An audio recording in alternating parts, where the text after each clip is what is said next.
In this world, technology has advanced to the point where people can shrink themselves to just 5 inches tall. With this technology, individuals require a smaller amount of food, can live in luxurious mansions, and a few dollars in the real world translates to millions when you're miniaturized. Due to overpopulation and global warming, Norwegian scientist Dr. Jorgen develops downsizing, a process where people are transformed from their original size to only 5 inches tall. He gathered the first 36 volunteers who underwent the procedure, including himself and his wife. After shrinking them, they were placed in a breathable protective enclosure that is only 7 meters long to avoid danger from animals and insects. Inside this bag is all the garbage that 36 people produced in 4 years. There are almost no side effects, and even the first miniature babies were born. The news spread worldwide, and our protagonist, Paul, was amazed by this discovery. When he got home, he quickly informed his mother of the news, and she couldn't believe they could shrink a human to pea size but not cure her back pain. 10 years later, the procedure is done daily, with more and more people shrinking themselves due to a lack of food, water, and other resources. As small people need far less space to live, they can easily buy a mini mansion, eat only a couple of grams of food daily, and save their money. Paul is now working as an occupational therapist and lives with his wife Audrey. They are struggling with financial problems. Paul has always wanted to live in a bigger house, but he could never afford it. Paul and his wife attend a party, where he meets his good friend and his girlfriend. Dave tells Paul that this was not just to save the planet, but rather to save himself, and informs him that their shrunken community has the best houses, equipment, and doctors. With all their expenses reduced, they no longer need much money. Instead, they just read books, play music, and enjoy their days. This made Paul contemplate the future. After the bank rejected his mortgage loan, he and Audrey decided to explore the shrinking community themselves. They were amazed by what they found. A full set of diamond jewelry cost only $80. Their current assets, valued at $152,000, would be equivalent to $12 million in the shrinking community. They could buy a car, a luxury house, and everything they had always desired. They immediately decided to go through the procedure. Both of them quickly sold all their belongings and assets, quit their jobs, and said goodbye to their loved ones. On their way there, we can see that a bus has been developed to transport both normal-sized and small people. After signing all the necessary papers, doctors shaved their heads and removed their tooth implants. They injected them with the shrinking serum and placed them in the transformation room. Sometime later, everyone was downsized and scooped up with a spatula to be taken out in small beds. And they are taken to the doctors, who are also downsized. The doctors reattached Paul's prosthetic teeth. When Paul woke up, the nurse handed him a cookie the size of an ordinary one, but in this world, it could sustain him for days. He asked about his wife's whereabouts, and she brought him a phone. Audrey started screaming at him because she didn't know they would shave her head and eyebrows, accusing him of making her go through it. Paul became enraged when he realized that Audrey had panicked and decided at the very last moment not to undergo the procedure. They had a heated argument, and now Paul found himself alone in the miniature city. On his way to his new home, Paul is devastated because he didn't think he would have to go through this alone.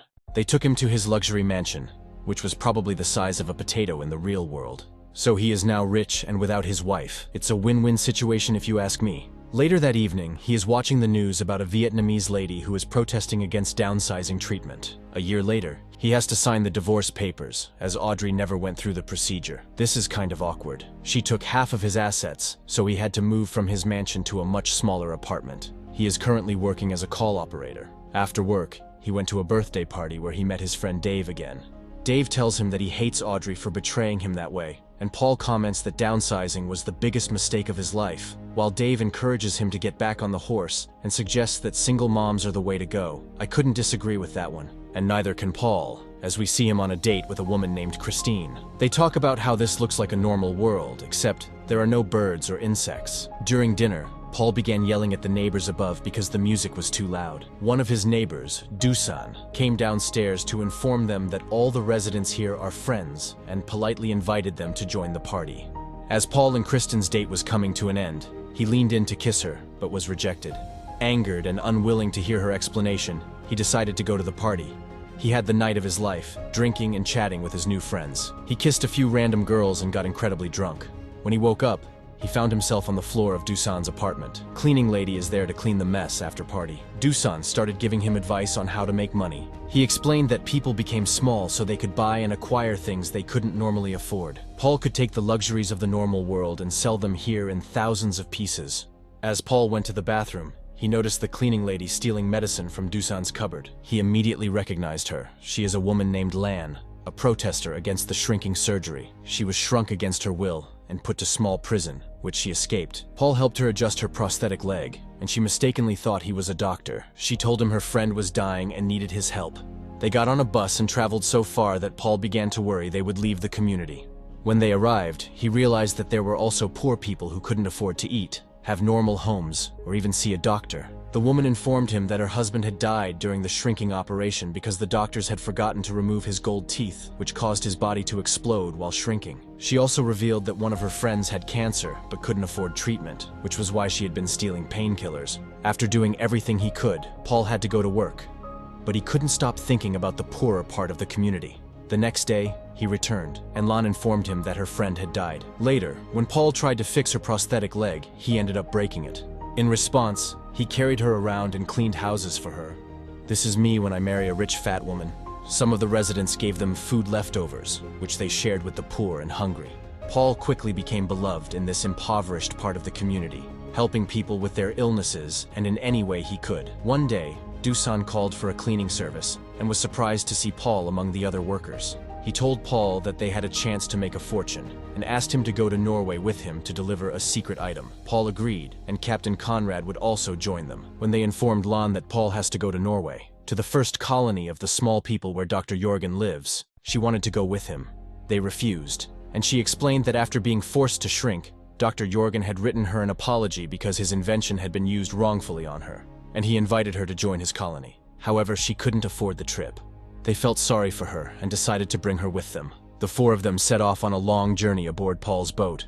Along the way, they encountered Dr. Jorgen and his wife on their yacht, and he informed them of his terrifying discovery. Humanity faces an uncertain future, as the positive feedback loop of Arctic methane emissions is unstoppable and could ultimately lead to the extinction of the human race. With deep thoughts of dying, Paul and Lan shared their feelings before it was too late. Upon arriving at the first colony, Paul learns that Dr. Asbjornsen had anticipated such a scenario and created a large vault within a mountain to protect the colony and preserve humanity in the event of an extinction. Their descendants would emerge when the surface environment stabilizes in approximately 8,000 years. Everyone has faith in Dr. Jorgen and supports him, and Paul is amazed by the speech. Eager to explore the vault, Paul invites Lan Tron to join him, but she declines, insisting that he doesn't need to enter the vault and can make a difference in their community by returning. Paul decides to go into the vault because once the doors are sealed, they won't open for the next 8,000 years. Ultimately, as the vault door begins to close, Paul changes his mind, opting to leave with Lan, Dusan, and Conrad. Back in Leisureland, Paul helps Lan Tran with her efforts to provide essential aid and supplies to the people living in the slums. And that's where the film ends. Make sure to subscribe and turn on notifications so you don't miss a new video. Thanks for watching.